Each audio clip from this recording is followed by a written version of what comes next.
Awesome. If you guys like that beat and you guys can guess in chat where that song is from, you guys get extra points and extra credit from the Gaming Academy headmaster. But if it's your first time here, welcome gamers to another epic episode of GQAzndood Gaming Academy. Whether you're a casual player or a hardcore legend, tonight you've entered the ultimate quest hub for all things gaming. Now, we're diving headfirst into nostalgia, strategy, and some of the wildest stories from the gaming universe. And here's what's on the party roster for tonight. So, as always, more on this week in gaming history to remind you why we fell in love with video games and the crazy hobby that we have in the first place. Second, a masterclass in Dynasty Warriors origins with the tech, where Blazing Ace Nelson will show us how to wield the spear like the true warriors you are. Now, Nick isn't here, but quick bites from the gaming news world, usually brought to you by the one and only Tragically Elite, aka Nick. He's our insider extraordinaire, but he may not make it tonight. So if we don't get to those quick bites, don't worry, we got plenty of other fun lined up for you guys tonight. We have a brand new segment, semi-brand new, called Yo, Check This Out. We haven't really ventured into it yet, but tonight we're going to be jumping into it a little bit more, where we're flipping through the golden days of retro gaming, ads that were as wild as they were unforgettable. So grab your controller, power up your nostalgia engines, and get ready for a night of laughs, memories, and maybe even some epic gaming wisdom. Level 1 starts now. Let's go get it. All right. Well, as you know, I'm not. Well, that's a little bit of a one step ahead there. But as you know, usually I have my crew here, the faculty, with me. But Nick may or may not make it tonight. But he's usually our news guy. But the guy that is here tonight, the guy that always brings the heat, my man from the streets, the Blazing, the Ace, the Nelson, as always. What's up, my dude? Hey, how's it going, boss? How you been? We're doing good. We're doing good. It's been a week. I feel like, 2025 is off to a roaring start.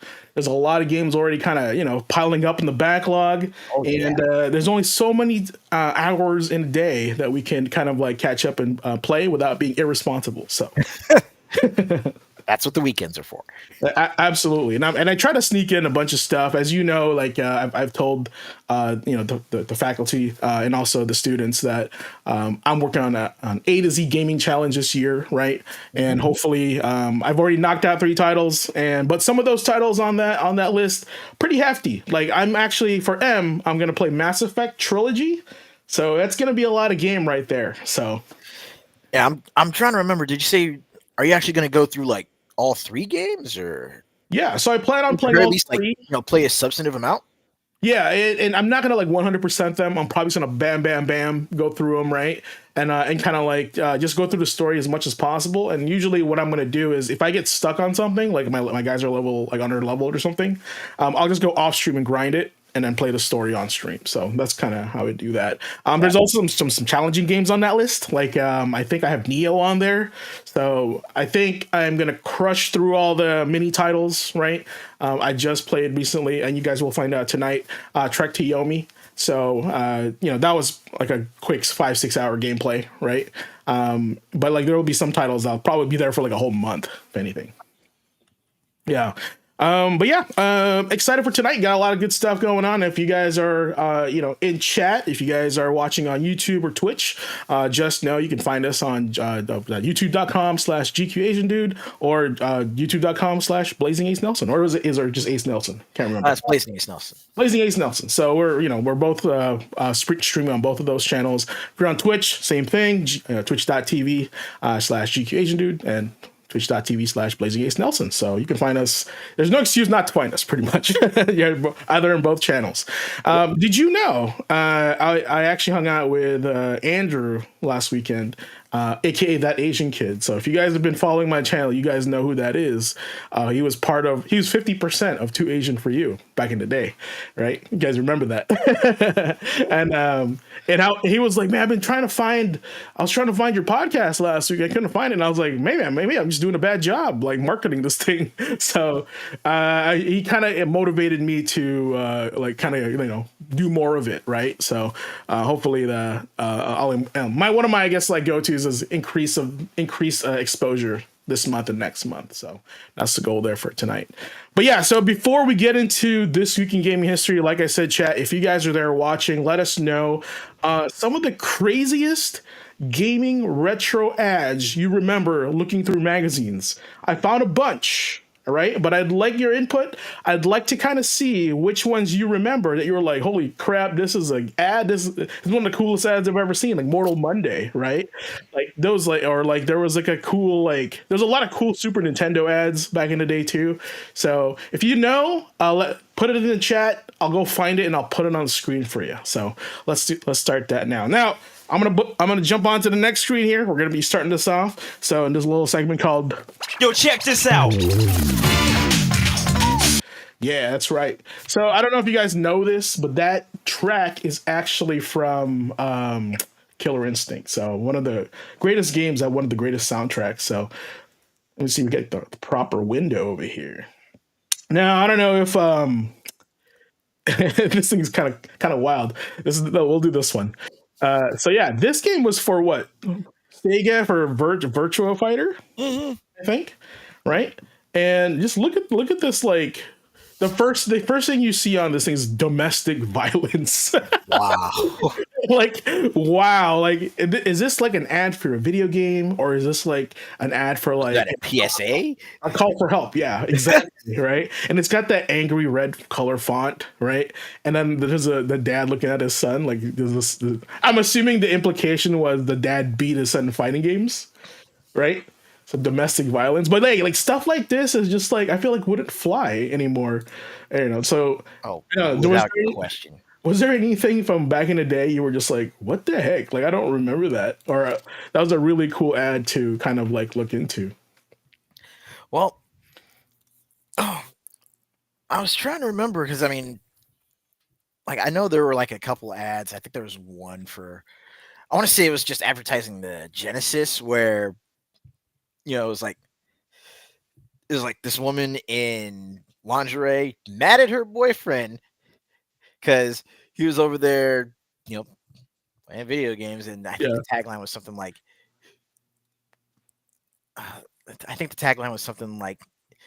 you know, what he'd prefer to play, or like, you know, he couldn't keep his hands off the system, you know, something wild. Oh yeah, I think I remember that one where it was like he couldn't keep his hands off me, but now it's all like on the system, something along those lines. Yeah. So, but yeah, it's just like I just remember how colorful and like just how wild these ads were. Like, for example, this is for Battle Arena to Shinden, right? Look at this. Like, we don't see this stuff anymore. At least I don't recall seeing this stuff right now, right? And there's some good stuff in here. Let's see if I can find more. This kind of stuff, man. Oh, this one right here. What's up, Chop? How are you? This one right here, I remember this was a 2-page spread. And as soon as I put this up here, you're going to be like, I remember that. Not 100% you'll say this, okay?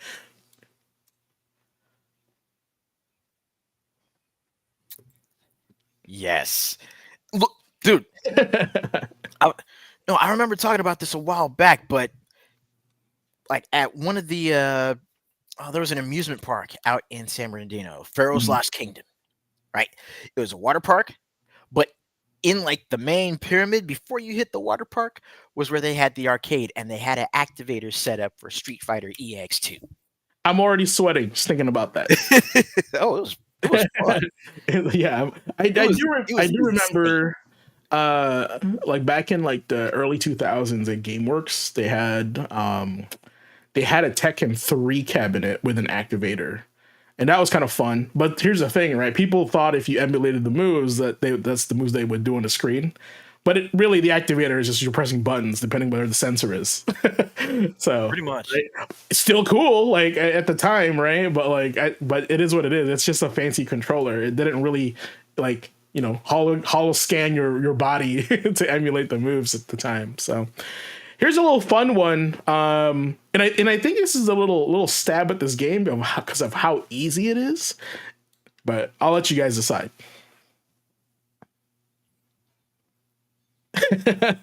So, okay. First of all, there's a few things happening in this ad, right? So back in the day, kids, before Square Enix, before they merged together. They were called Squaresoft, and then Enix was his own company as well. Then they fused like into Gogeta, right? The Square Enix. But the reason I don't know the reason why I think this is a stab at this game is because the game is easy. It's proven that if you put the X button on turbo, you can still beat the game. Someone did it, right? So that's the funny part. Like, and here's the thing: I don't know if you guys know too much about Mystic Quest. Mystic Quest was actually not supposed to be a Final Fantasy game. It was supposedly like a what do you call this? Like a sequel to it's part of like the Senkei Densetsu, like the Secret of Mana series. Mm-hmm. Right, so Mystic Quest isn't really a Final Fantasy game. Like it was just they slapped it on there because that was the hot thing at the time, right? And also, if you think about it, it's also $40. It wasn't $60 like it's Big Brothers.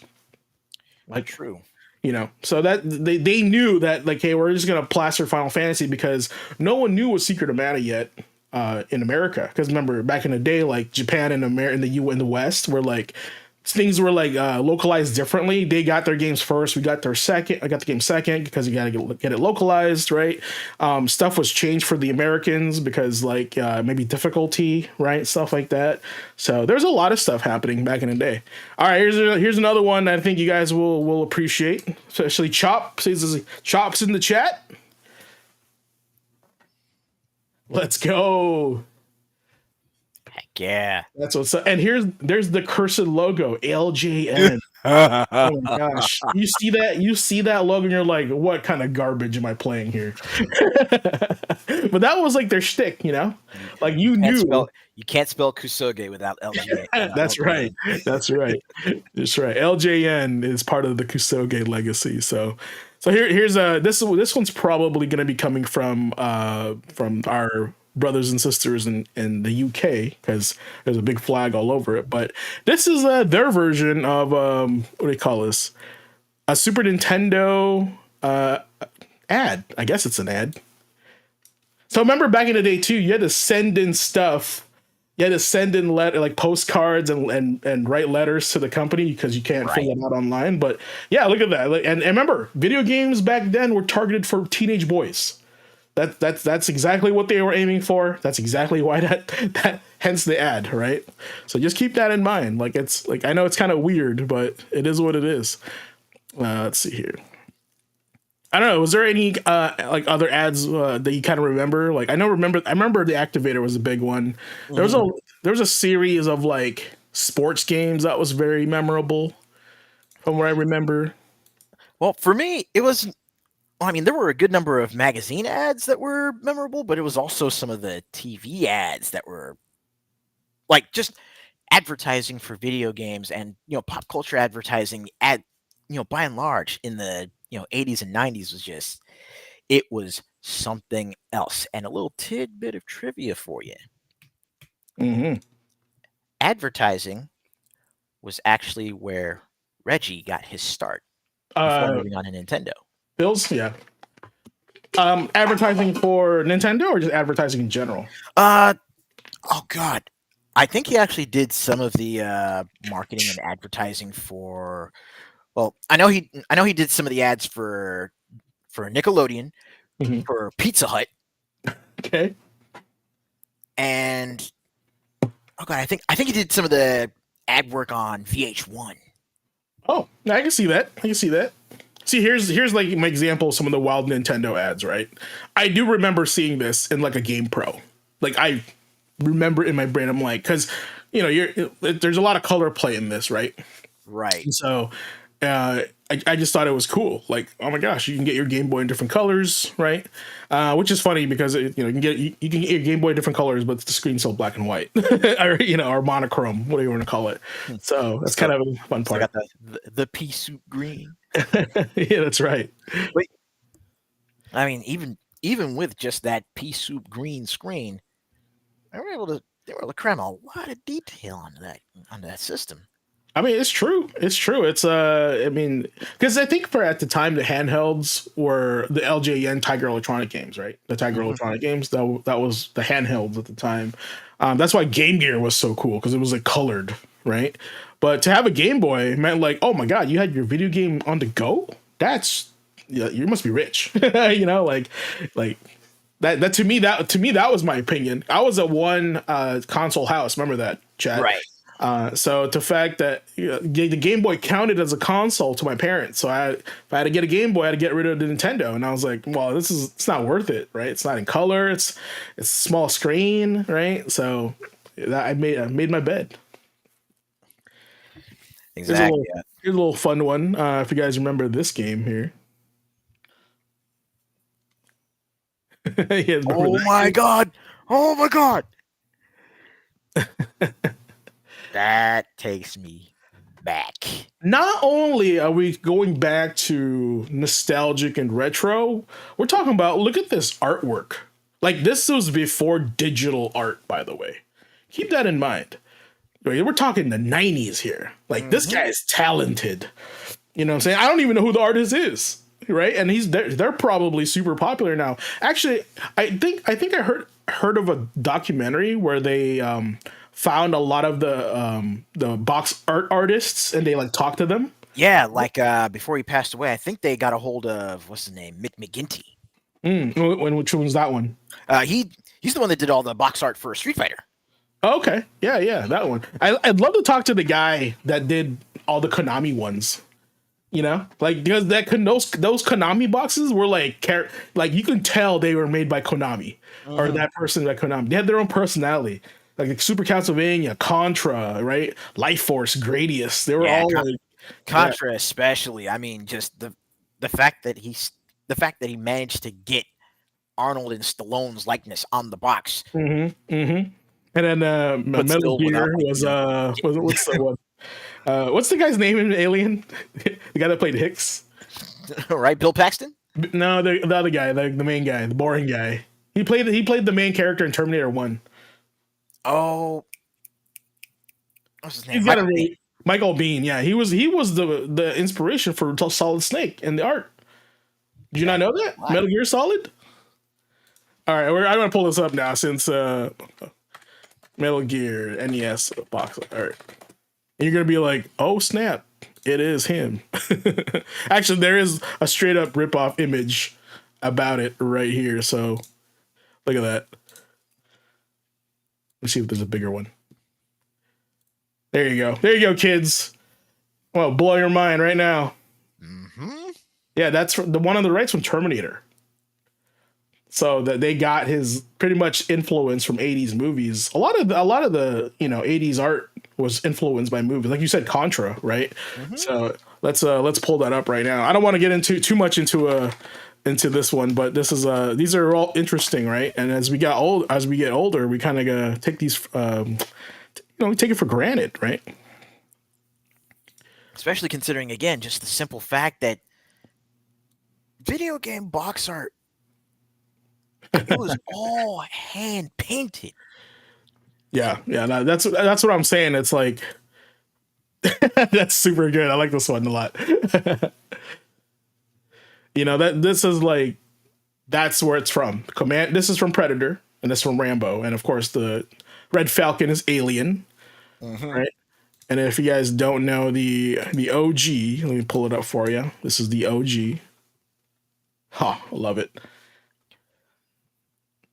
See, we're not even kidding here. This is I feel like this would be a good trivia, like where this is from.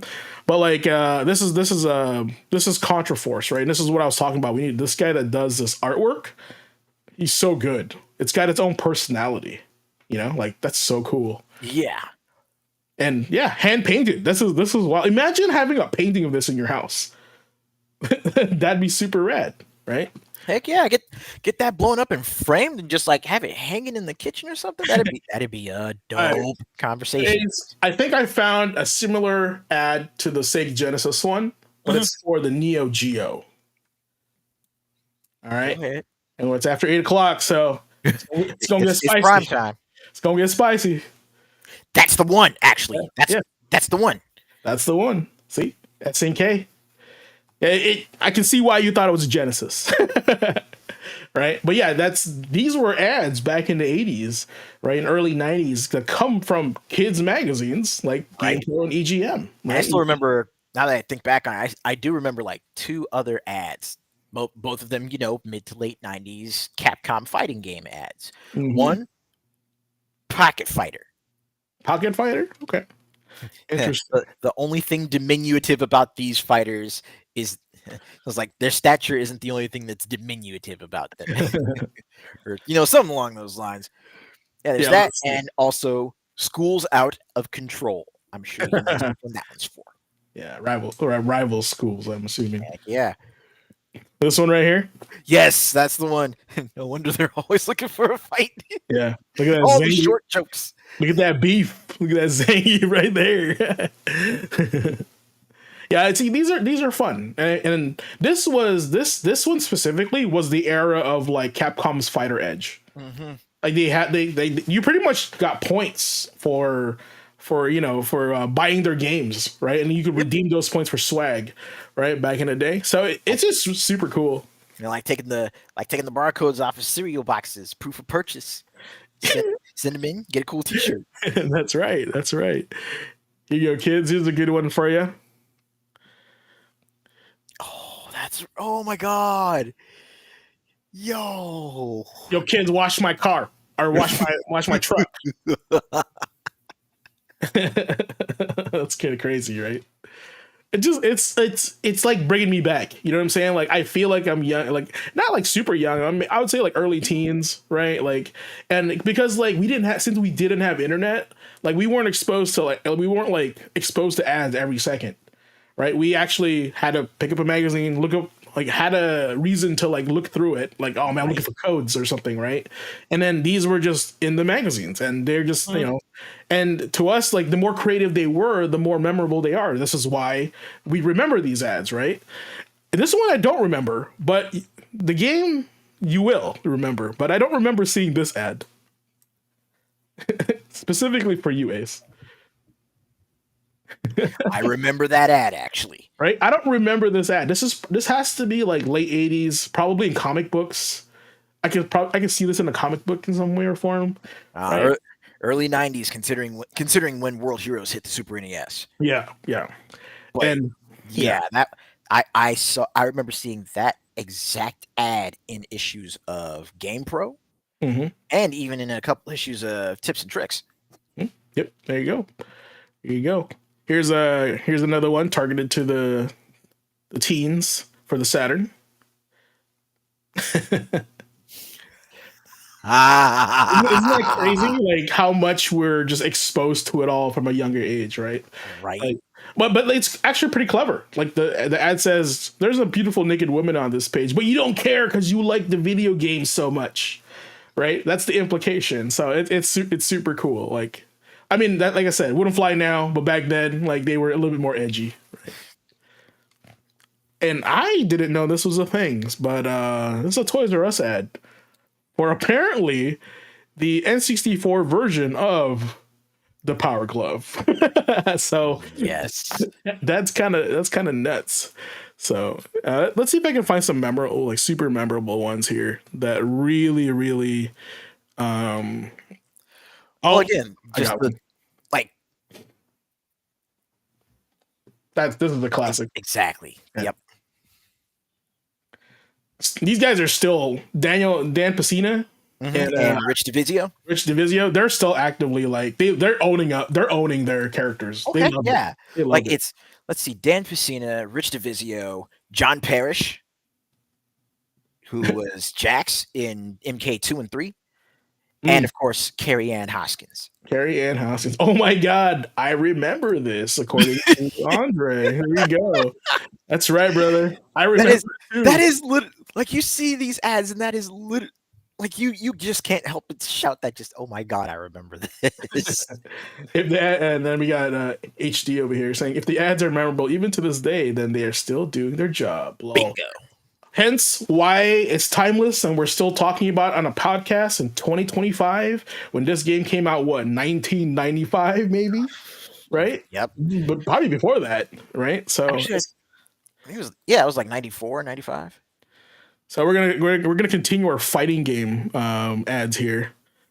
Which one's this one? Look at this one. Yo.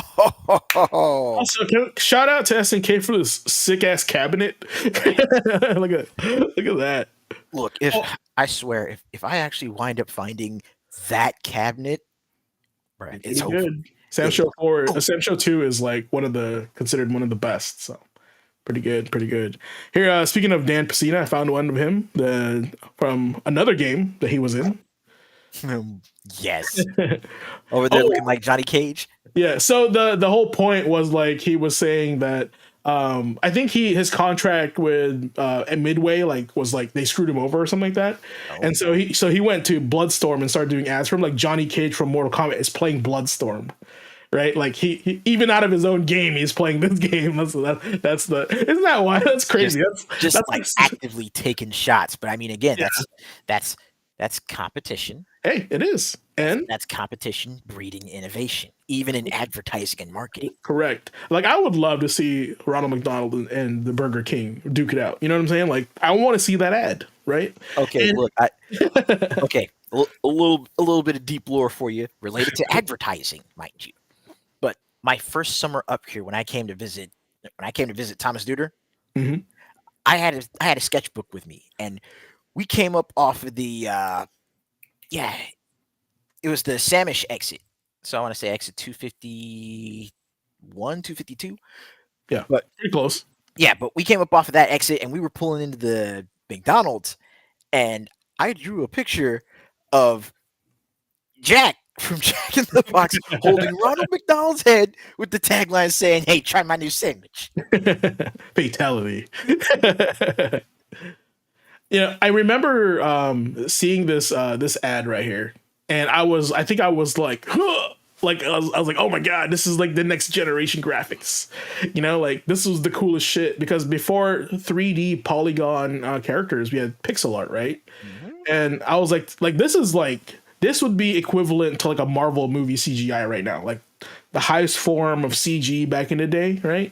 So to be able to see your character, and your character does not play like this. This is just a cutscene. So this was amazing to see back in the day, and of course, two-page ad. That's how big that game was, right? Oh God, yes. This one I remember definitely seeing in a magazine and a few comic books. You remember this one? Like, remember how I was talking about how it was TV ads for gaming that were also really memorable for me? Mm-hmm. Because sitting down watching the Disney afternoon and you see, a Moogle behind a desk sounding like Danny DeVito holding a casting call for monsters and just wiping them out. Here you go. Like the commercial in the US was already talking about how busted Mog was. Yeah. This one was Balls. This first of all, the game's called Balls, right? Like if you're a kid, you're gonna be like, I want to play some balls, kind of like that. So and there's a lot of jokes clearly, but like this was like very simple, very minimalistic. Clearly, they were going for the name, right, to be recognized by the name. So stuff like that. And hell, there are even some games where like the label or the box art is, it ain't just the box art, but it's the ad itself. Pull up the cartridge label or the box art for Tough Enough on the Super NES. Tough Enough box art. Oh yeah. I know that one. Very comic book. Mm-hmm. And it's not even that it has the title there, but it's literally, the boss calling you out like, "Hey, punk, are you tough enough?" Yep. And I think this was whose art was this? This is very familiar. It's like Rob Liefeld. Yeah, I think that's Liefeld. Yeah, because I remember the lines. The lines are very Liefeld. Mm-hmm. Hey, AJ, Yos, what's up? Also, HD, the one that got him fired. Oh, the Piscina, right? Yeah, because you can't commingle with the competition, man. Like of course they would, right?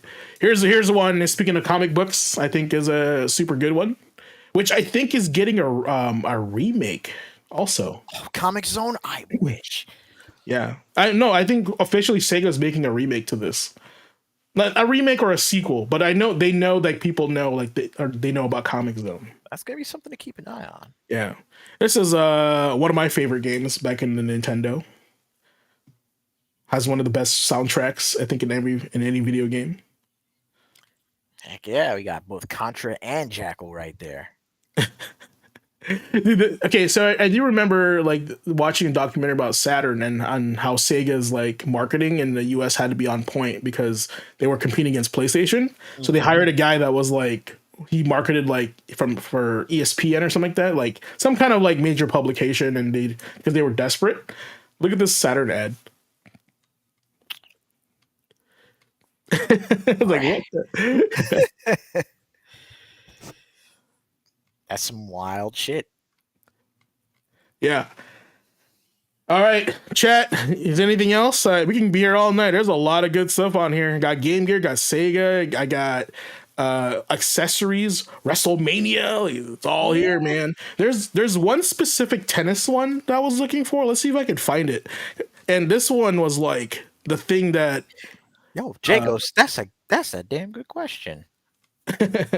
Oh, like Left Eye Lopez. Mm-hmm.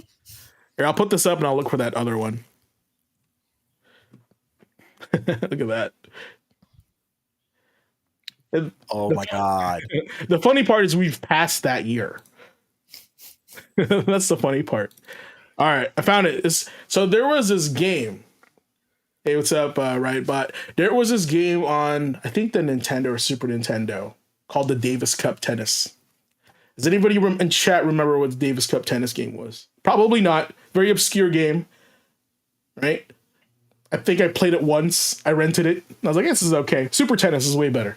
But here's the ad for it, and I think and this is censored because back in the day this would have been okay, but now it's not.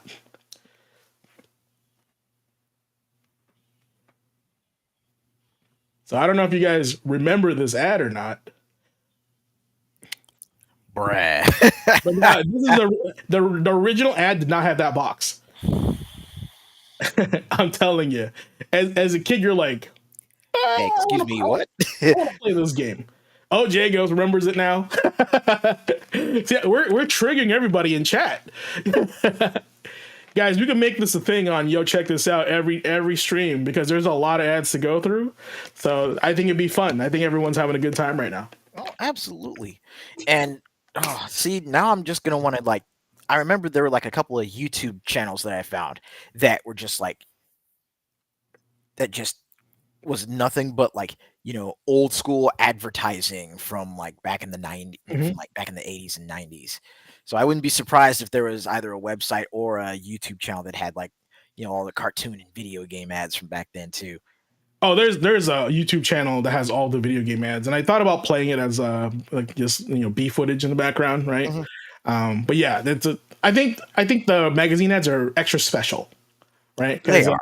Because we actually had to go searching for these things, because TV, we're just sitting there and they give it at us, but we're looking through pages and we're like, oh, this is cool, right? So here's Power Glove, another useless controller, but still cool. Look at that kid, he's cool. But anyway, that is check this out. Yo, check this out. Yo, check. Yeah. Awesome. All right, so move on to the next one in this week in gaming history, guys. Speaking of nostalgia, I'm gonna find a modern rock version of that remix of that jingle. Ahem. Hardcore Uprising. Oh, do they have that specific one? Okay, I'll look into it. But anyway, this week in gaming history, we got the spotlight for tonight is the Baldur's Gate Dark Alliance 2, because last week we talked about Dark Alliance 1. That we did. Yep, on the PS2 and Xbox in 2004. I was kind of unsure about the date, but I was like, it checks out, right? Or a little bit after 2000, because I think that was my measurement, 2000. I do remember playing this game, super cool. I think one of the things you were able to do this game is play legendary D&D characters, like Drizzt. You can be Drizzt in this game. Yep. Right? The Power Glove in the Wizard. Yeah, absolutely remember this one from the Wizard, Jagos. For sure. In fact, I believe that the Wizard was where they pulled the pick for that ad from, wasn't it? Yeah, the kid that had the Power Glove playing Rad Racer, that was the kid in the ad, right? A few other mentionables for this day. Medal of Honor Allied Assault on the PC for 2002. right? Maximo versus the Army of Zin on the PS2 in 2004. What happened, Maximo? Bring him back. Saints Row Gat Out of Hell came out on multiple consoles in 2009. Gravity Rush on the PS4 in 2017. Apparently, this day was the day of the Hitman. Hitman 3 came out on 2021 on multiple consoles. Hitman Trilogy came out on multiple consoles in 2022. And Hitman World of Assassination came out on PC and PS5 in 2023. So it's January 20th. It's Hitman Day. So pretty wild.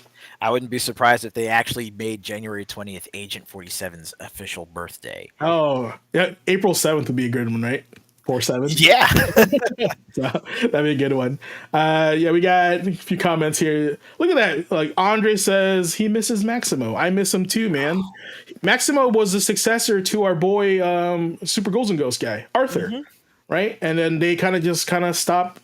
I think because it wasn't cool anymore, right? But I mean, seriously, the Maximo games were so good though, because it was bringing back Super Ghosts and Goblins, but also capitalizing on freaking medieval.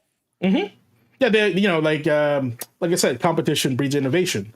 Like this was during the time where if a movie like Armageddon came out, someone's gonna make a movie called Deep Impact, right? So this was the era where they were competing for your attention, So, but yeah, these were some of the coolest games on here. I really want Capcom to kind of go back and get Maximo out of the bin. It doesn't have to be AAA. AA will be just fine. But yeah, right? just pull them out of mothballs. Hell, maybe go for a 2D remake. Yeah, totally cool. Like kind of like what they do with Mega Man 11, right? Like just get creative with your IPs, man. You don't have to put in millions of dollars in this. I'm over that. I mean, hell, Tribute Games and .emu could do some stuff with Capcom properties as well as what they've been doing with Sega. I mean, look, man, Streets of Rage 4 is still probably what I would consider like between that and Shredder's Revenge. Those are like the prime examples of great franchise revivals. Yep. Look at what they're doing with Shinobi. Yeah. And imagine what they could do with something like Super Ghouls and Ghosts. And Capcom already did like that remake, right? The one on the PSP. Then they eventually ported it to the PC and PS4. So I respect that. But I also feel like they release these games, but don't tell anybody, so nobody plays them unless like you're a hardcore fan, right?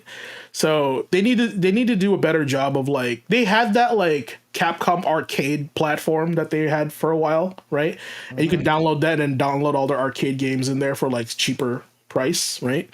They need to do that with their smaller games, not just push Monster Hunter. People are going to buy those anyway. Like, they're looking forward to those things. But so your other IPs need a little bit more love because, like, for example, the other day, that's why they're called tent poles, right? The other day, some guy was watching Max's mod for Marvel Infinite, right? And some dude in the comments was like, "What is this game? When did this come out?" Yeah, I mean, there has been a lot of that actually. But you get what I'm saying is that like like people don't know these games have come out nor like are informed about it, and they think the Marvel Infinite and Beyond was the original game. They don't even think it's a mod because they've never seen it before, right? And the guy was only watching a cutscene. Like he wasn't even like watching gameplay. He was watching like Morgan talk to Dante, and he was like, "Oh, I didn't know they made a new Marvel game." I was like, "No, bro." Man, have we? It's like, "Oh, you sweet summer child, have we got something to tell you?" That's what I'm saying. And then maybe like at the time, I remember me. That too, and PN03, PN03, PN03. So that's another one. All right, man. Tonight's been a lot of chatter, and I love it. All right, next one in this week in gaming history, ice hockey came out on the Famicom actually back in 1988 in Japan. Probably one of the first Nintendo games I've ever played, and actually pretty fun. The only other hockey game that can beat this is Blades of Steel, because it's actually a fighting game with hockey in it. Right. That's exactly what it's called. So, plus also Blades of Steel can be like a sword game, right? Like, like you don't know it's a hockey game. If I said, yeah, I played Blades of Steel, super cool, like you would have never thought it was a hockey game, right? So that's what I'm saying.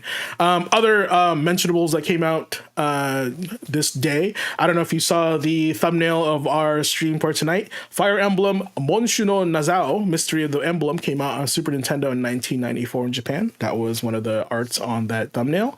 Super Mario Land 3 Wario Land on the Game Boy in 1994 in Japan. Resident Evil 2 on the PlayStation in 1998. Super Smash Bros. On the N64 in 1999 in Japan. Can't forget about Skate 2 on the PS3 and 360 in 2009, and Resident Evil Village came out on the PS5 in 2021. So I feel like these companies know which days their games came out, so they kind of emulate that.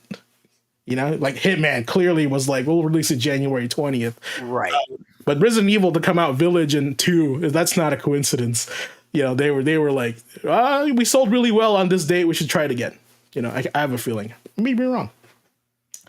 Let's see here. Red Riot Bot, I play you play Blades of Steel with your father?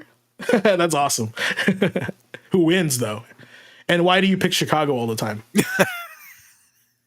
Excellent questions. I don't know. You know, honestly, I don't think aside from the color palette swap, there's any stat differences in those old games. Oh no, there really isn't. Yeah. Except for Tecmo Bowl and any team with Bo Jackson. Well, I mean, Tecmo Bowl is just Bo Jackson with other football in it. So, speaking of games that were controversial back in the day, on the 22nd of January, Dead or Alive Extreme Beach Volleyball came out on the Xbox in 2003. Right? Now, big one. XBV, that right there. I think it's safe to say that Dead or Alive Extreme Beach Volleyball opened my eyes in a lot of ways. But one of the most important ways that it did was the simple fact that it's like, you know, again, I was already playing Dead or Alive. I was already playing Dead or Alive and Dead or Alive 2. And it's like, Extreme Beach Volleyball, what's going on here? And it's like, okay, you know, it's the girls from Dead or Alive, it's all the fan service, but then you sit down and you actually play it, and it's a damn good sports game. It is like literally shockingly good. It is to me. I always thought it was like the Xbox Mario Party. Yeah, no, that is a perfect. That's a perfect analogy. It's Xbox Mario Party with a damn good volleyball game in it. And then when Rumble Roses hit the PS2 and Double X hit the 360, I went into it with the same mindset as I did with Extreme Beach Volleyball. It's like, okay, there's something going on here. There is more to the meal than just the cheesecake. And on both counts, I was right. I love it. Yeah, I mean, this game could be renamed to Zach's Party. I mean, Zach was the main character. Party on Zach Island.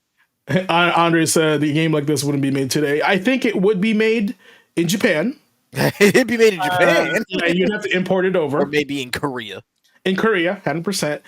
But yeah, that's it. They would still make. As a matter of fact, I mean, I think they've released like a PS5 or PS4 of Dead or Alive Extreme Beach or whatever it is. Like it's like Extreme Venus Vacation. Yeah, it's basically the same thing. I think the plot is like you're a manager of a model and you have to entertain them to become the best model there is on the island, right? Something like that. So. You got DOA for fighters and then beach volleyball and other games for the thirsty ones. Hey man, I play DOA too, hardcore for the fighting and the thirstiness, right? Like hot men and hot women and fighting, like, and then they were like kicking each other off cliffs and stuff. Okay, look, someone posted up a video on Twitter a couple days ago showing like the little tag team intros between Jan Lee and Lei Fang. Oh yeah. And I was watching it and I'm sitting there like, yeah, Lei Fang's a baddie, but Jan Lee been having drips since day one. Yo, Jan Lee make Jackie run for his money. I'm just saying. And I feel like Jackie came out first, right? But Jan Lee showed up and was like, this is how it's done, man. Oh yeah. You know, he definitely, like, you want to play Bruce Lee? You play Jan Lee. Right. That's the best way to emulate that with a slight like sense of like craziness, like a little bit more fun. It's not so serious, right? So delinquent Bruce Lee. Delinquent Bruce Lee. Yeah, that's I wouldn't have thought of it that way, but that's a really good way to put it. So, but yeah, DOA was like the Mortal Kombat of its time, and people were like, "Oh my god, what has video games come to?" Yeah, right. But like, it's no different than that tennis ad that I showed you. It's targeted for like teens, late teens, right? So this game is what, mature, yeah. So 18 and plus, and I think, and the games got older as you got older, right? Yep, it's targeted to the people that are not only playing but buying these games. Yeah, Back exactly. back when the industry was still very much in its infancy after the crash of '83, a lot of it was more family friendly. So the advertising focused more on getting your parents to buy you these games. Yeah, But then man. you hit the 2000s and it's like, okay, everybody that's been playing these games, everybody that's been, riding along with us from stage 1 all the way up to stage whatever, now they're old enough to make the purchase. So it's like, let's get them. Yeah, no, it's true. And I can tell you what, man, I can count more than my hand the amount of parents have bought their kids games. GTA 5 shouldn't have. Yeah, GTA. I'm gonna buy this for my kid. I'm like, are you sure? Like, do you know what this game is? Here's the funny thing: they're okay with buying GTA for their kids or Gears of War, anything uber violent and anything like that.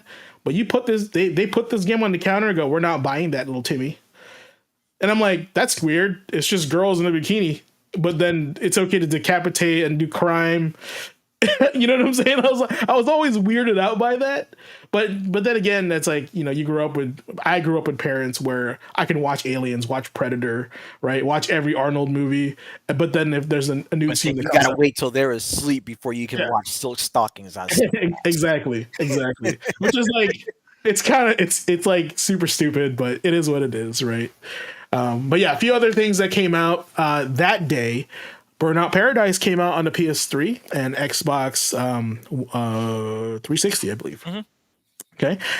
In 2006, No More Heroes on the Wii in 2008. Ni no Kuni, Wrath of the White Witch on the PS3 in 2013. And Tales of Zestria on the PS3 came out in 2015. Pretty light day for games, but looks like PlayStation was killing it that day with JRPGs.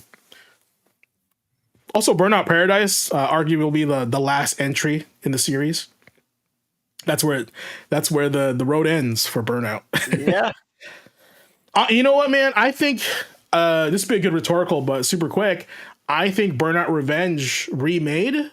Oh, hell yes. Where it's like, here's the thing. Even if they made it live service, right? Because I know they're thinking about that immediately. But to find out that the guy that took you out is online. And then he goes, "Hey, the guy that killed you is online. Would you like to log on?" I'm in. Heck yeah. And then be one of the cars immediately, like in that race. Come on, seriously, just like in this day and age of asynchronous multiplayer, something like Burnout Revenge or Split Second would be just, oh my god, phenomenal. Don't even talk about Split Second. That game is stuck with Disney, I think, and they're not going to do anything with it, But the concept of the game is so cool, right? Like who would have thought to use the environment as your weapon? Right. I mean, no, I was streaming it a little while back, and yeah, just still good, man. Like give it some tighten it up graphically, right? Fidelity, even like make it. I don't know, like don't even make a sequel. Just tighten it up, add more stages.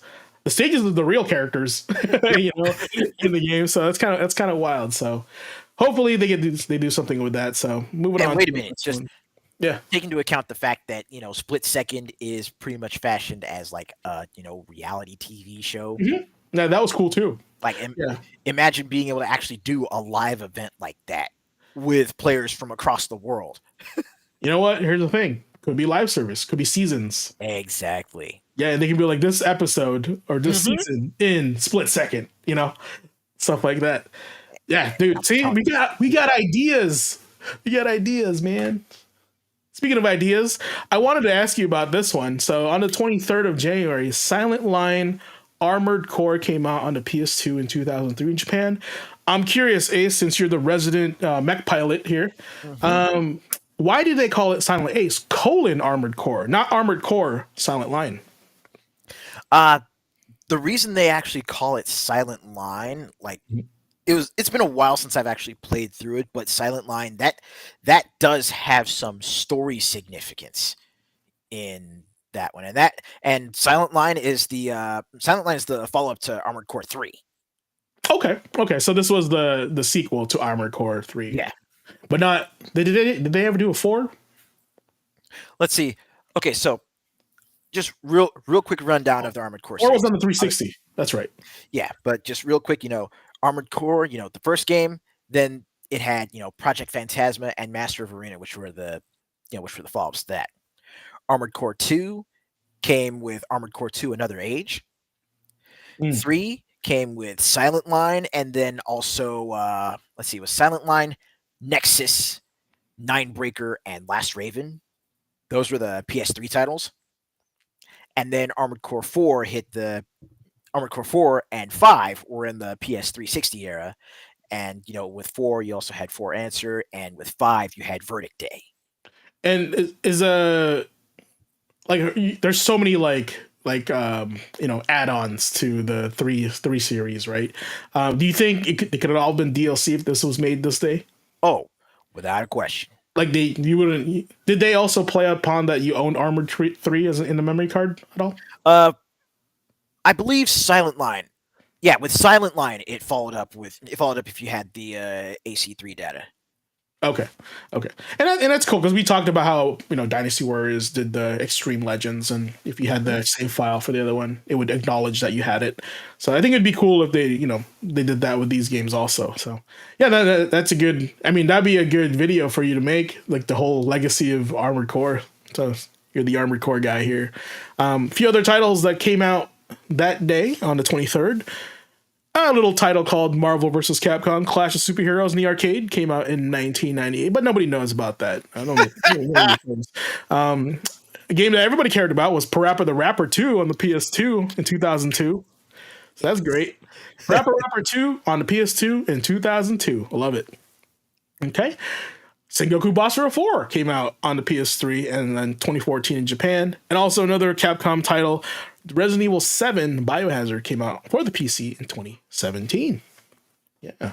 But yeah, you are also our Basara.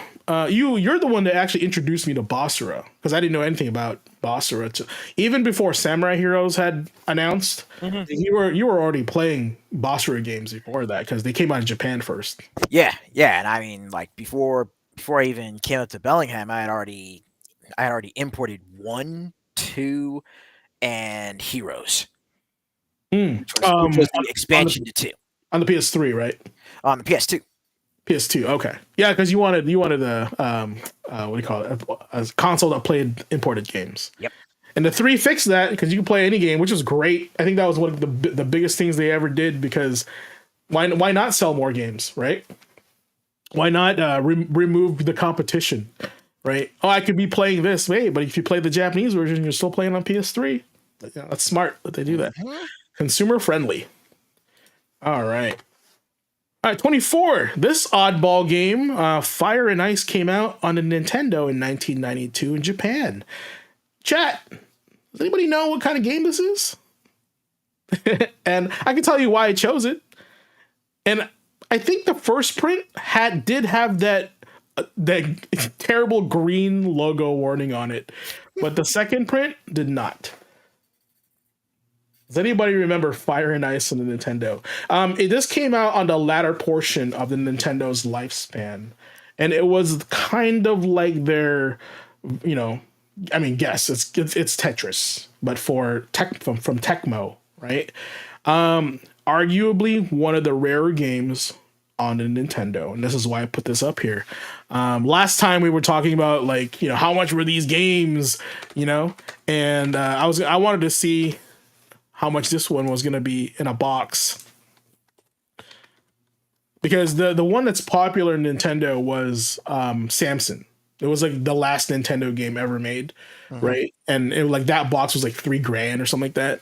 But yeah, Fire and Ice for loose, which means it's just the cartridge. Right now on pricecharting.com, it's about 165 bucks for just a cartridge, guys. That's pretty pricey.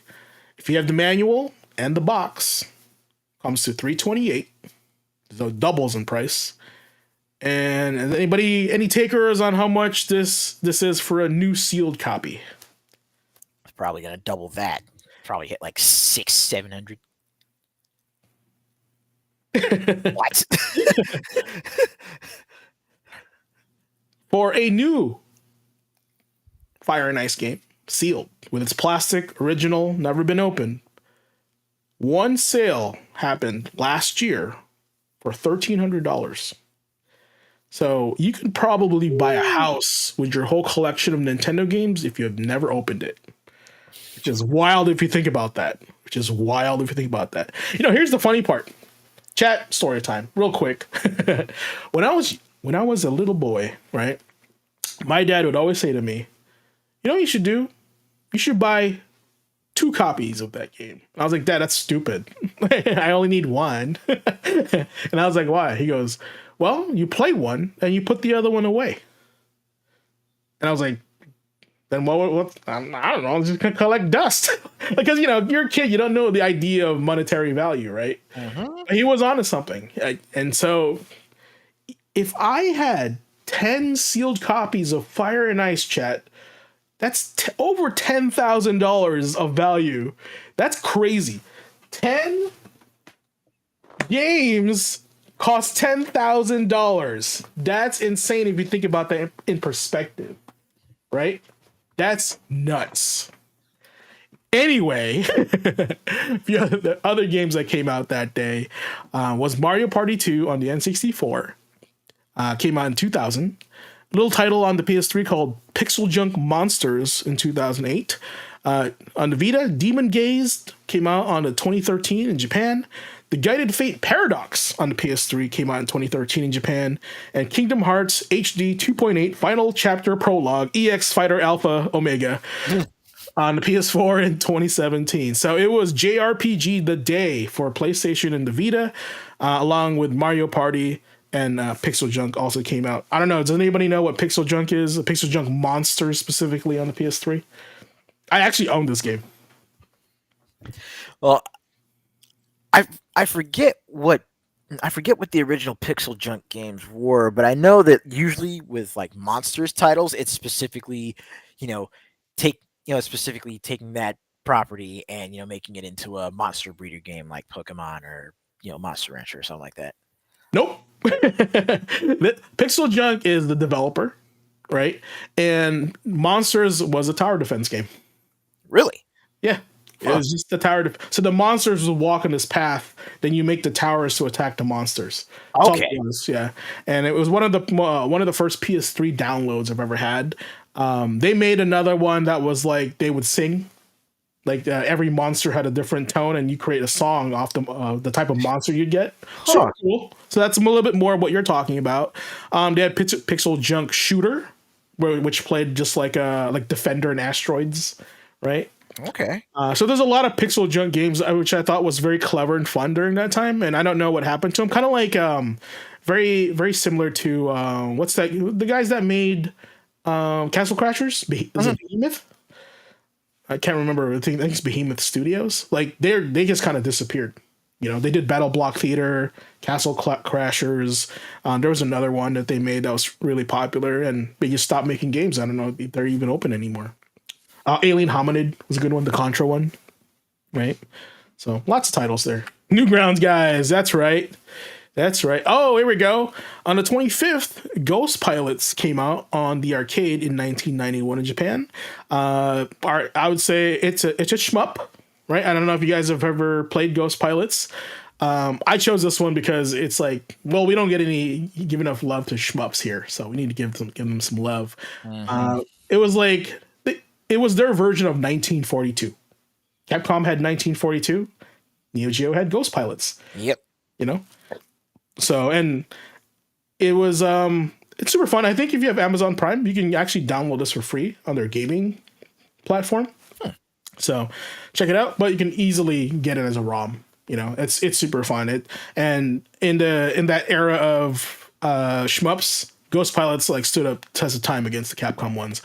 My favorite Capcom one was called Varth. I don't know if you guys know what Varth is, but it Oh, was that. yeah. Because I think at the time Raiden was the one everybody knew about, right? So, and of course the other one, Aero Fighters, was the other one, right? But Ghost Pilots, I think, is the underrated one, in my opinion. Yeah. Definitely. And then if you're looking for like, some of the more recent ones that are still underrated, Gunbird and Gunbird 2. Mm. Yeah, and with that, like without bordering into bullet hell, right? Because bullet hell is totally different, in my opinion, than shmups. Because like the difficulty spikes up massively in the bullet hell game.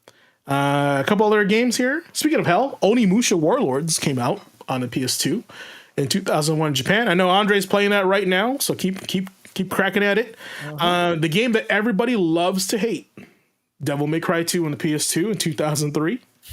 The game that everybody wants to buy but don't tell their friends, Playboy the Mansion, came out on the PS2, Xbox, and PC in 2005, which, by the way, is just The Sims with like extra, with adult, right? Dead Space 2 came out on PS3, 360, and PC in 2011. Path of Exile came out on PC in 2013. Gosh, that was over 12 years ago. That's crazy. Kingdom Hearts 3 came out on the PS4 and Xbox One in 2019 in Japan, and the remake of RE2 came out 2019 for the PC, PS4, and Xbox One. So, pretty good day. Except for Devil May Cry, right? Talk amongst yourselves. Yeah. We know what that's about. All right. So, I don't know if you made it to the intro of this podcast, but that intro song we listened to was actually from this game. Arguably my favorite Saturn game of all time, right? So, Guardian Heroes on the Saturn came out in 1996 in Japan. Anime beat 'em up, multi-lane fighter RPG action. It's got everything. Anime cutscenes, anime music. It's so good. And you get an NPC that never dies, that's always with you. That's I don't know what to say, but this game covered all the bases. If you were a Final Fight fan, an RPG fan, right? It was good. Multiple endings, multiplayer mode, like 8-player Smash Bros. Guys, Guardian Heroes did it all before Nintendo did. It's true. This Nintendo don't. Like seriously, the closest thing I could think of today that is out that plays anything like Guardian Heroes as far as just its structure, not necessarily the multi-lane, but it's still, like a 8-directional, belt scroller beat 'em up, Fight and Rage. Yeah, that's accurate. And we don't get too many like fantasy beat 'em ups, I've noticed either, right? Like in from what I've played, I think there was one called Shing, like Shing sound effect, right? And there's some other ones that are like not really popular because they get no love, but like this one combined with anime and they also in 1996, guys, this is wild. Graphically, this game looked amazing, right? The sound was amazing, the soundtrack was great, right? HD says Guardian Heroes is the most underrated beat 'em up. I agree. And that's why it costs a pretty penny to buy. One of the rarer games on the Saturn. I'm glad you brought that up because it is not cheap. It is probably one of the most expensive games on the Saturn, aside from Dragon Force. Guardian Heroes was re-released on, I believe, on Xbox Live Arcade. Correct. It 100% was. And it's stuck there, and it sucks. Dream Factory. Who was the they did like Mischief Makers. They're the ones that own this, right? Like yeah. So I don't know what's going on with them. Treasure. Yeah. So loose price, just disc, $117. That's okay, right? You want that box? You want that long box? That long manual? Gonna cost you $231 for Guardian Heroes. New price, not bad. You think it'd double? Not really. $321. I think that's okay for a sealed Guardian Heroes copy. Acceptable. There must be a lot out there. So, but yeah, it's no fire and ice. But you know, to have this in your Sega Saturn collection, definitely good. Definitely good. Yeah, I know this was when I bought my Saturn. This was the first game I picked up. I was like, I don't care about any. I bought this. This is not a Saturn. This is a Guardian Heroes machine. Basically, That's why I bought a Saturn, right? And I also traded it in because I'm stupid, and you know, and that's what I do. But yes, other games that came out that day on the 26th was Dragon Quest on the Nintendo in 1987 in Japan. I wanted to bring that up because there was a remake that came out recently. Dirge of Cerberus, Final Fantasy VII came out on the PS2 in 2006 in Japan. I feel like I'm one of the few people out there that actually enjoyed that game. I enjoyed it for the art, and I went into it thinking it's not an RPG. Like, it's just a shooter with Final Fantasy VII characters. Yeah. Right? And I think that's how people that they need to kind of like change their mindset when they like the expectations when they go to these things. Because like they'll be like, it's nothing like Final Fantasy VII. Yeah, it's not meant to be. You know, like your expectations are wrong, therefore you're upset. But if you came in like, oh, I like shooters, a third person shooter, you're like, this is not bad. You know? Mm-hmm. So that's a one. Speaking of expectations, Mag on the PS3 also came out in 2010. I keep talking about Mag. I don't know why. I think it's because before Warzone, right? Mag was my Call of Duty. Like, I logged in every day. I was like, I picked this faction. I'm going to defend my territory with my 300 friends that I never spoke to on the internet, right? And at the end of the week, they go, oh, you guys lost. Kind of like For Honor. You guys played For Honor, right? There's factions in this one. Imagine For Honor as a first-person shooter. That's what Mag was. Massive action game. That's what Mag was for. Another game that came out on that day was Mass Effect 2 on the PC and the 360 in 2010. Oh, man. It's a shame that Nick wasn't able to show up for this one. No, it's all good. I have a feeling he's going to be like, so what'd you choose when I start playing Mass Effect? He's going to be on me a lot in that one. Oh, yeah. No More Heroes 2 came out, Desperate Struggle on the Wii in 2010. Tatsunoko vs. Capcom Ultimate All-Stars on the Wii in 2010. Armored Core 5 on the PS3 on the 360 in 2012 in Japan.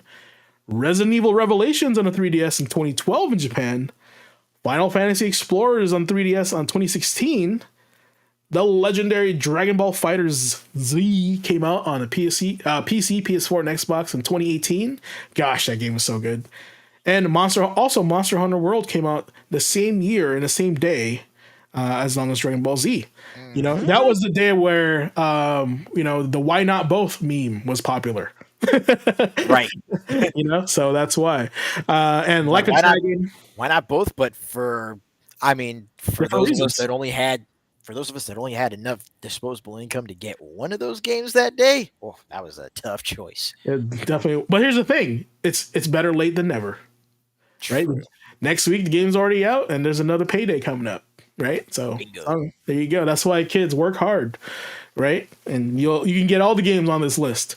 And then Like a Dragon, Infinite Wealth, speaking of working hard, Infinite Wealth came on multiple consoles in 2024. Just last year, same time as Tekken 8 came out on the PC, PS5, and Xbox One in 2024. We're talking about this week in gaming history from games that came out last year already, and I'm still playing them. It's kind of crazy. Like, that's how fast time flies. So that is it for this week in gaming history. All right. Thank you, everybody. All right, so Nick's not here. We're booting up the next portion here. So we're going to go right into my man Ace over here with the tech. And if you guys weren't here last time, I go ahead and get it all fired up. Yeah, that's right. We're going to show you what it's all about. So the tech, actually, I'll let you explain what the tech is. This is your portion. So for folks that are curious, the tech is basically where I dive into games that I've been playing recently, or games that are just hot on the streets, or even stuff that old favorites. But games where you know games that are a lot more than what is games that are a lot more than what meets the eye, right? It's a again, like games like Dynasty Warriors. You go into it, most people go into it just expecting a hack and slash, but there is some depth to these games, especially with Dynasty Warriors Origins. And I'm trying to okay, add new source. That's what it was, extra camera. Yeah, last week we introduced the tech with the sword move set in Dynasty Warriors, how to effectively use the sword move set. If you're new to the game, or you've new to the series, or a veteran, because the game's a little bit different than the other Dynasty Warriors games. So it's good for a refresher. And this week we're actually going to be covering the second weapon that you will wind up getting as you play through the game, that being the spear. So for those that are old hands at Dynasty Warriors, you might notice a good chunk of the spear move set from characters like Ma Chao and Xiao Yun. Let me get to a spot where I can reset my stance here. But once you actually get your hands on the spear, you will notice very quickly, you'll start to notice very quickly that okay, it's not just your regular attacks and your charge attacks this time. It doesn't have the basic Dynasty Warriors play like like the sword does. So you do still have your attack string, and again, a lot of these swings and swipes and stabs, you'll definitely think, okay, this is the Xiao Yun weapon, this is the Ma Chao weapon. But where things get interesting with the spear is that for the strong attacks for triangle, you can actually charge them. And charging them actually gives you different effects. So for the stationary strong attack, you get a heavy swing that also works as a guard break. For your defense in heavy, you get an attack that transitions you to aerial combat. Whereas if you just press it normally, it's a launcher. Mixing up your launchers and your jump cancels with the spear can lead to some rather devastating offense.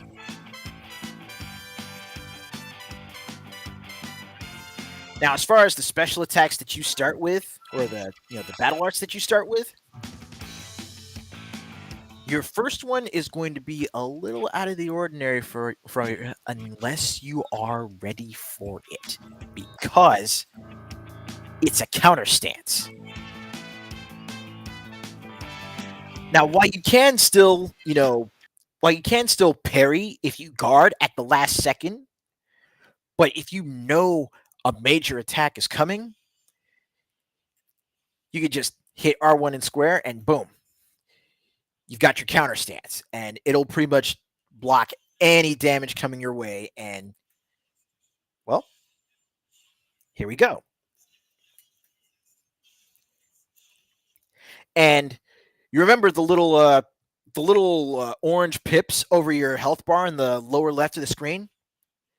That's your bravery. Those are your charges for your special attacks. And if you've got enough of them, and you've got an enemy like, say, Lu Bu, that is just relentlessly coming after you, you will have a chance to basically chain together those counter stances. Boom. Counter stance, attack, counter stance, attack, pretty much any and every successive series of moves that comes your way, so long as you've got enough energy for it.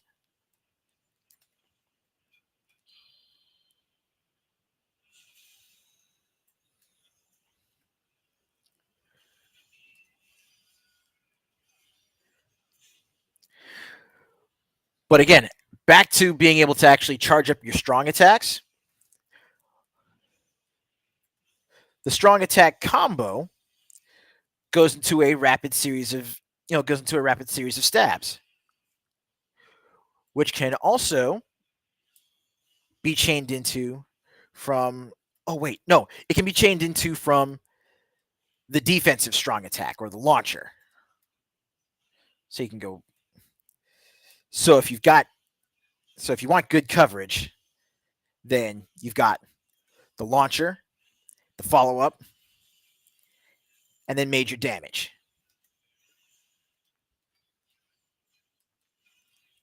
So while this may be a shorter episode of the tech because we've already covered the basic mechanics of Dynasty Warriors Origins, getting into some of the later weapons will most definitely show you, what you can do with those basic mechanics, but then, continue to add flavor, continue to add layers of depth, continue to add layers of tech to enhance your gaming experience. Nice. I see what you did there.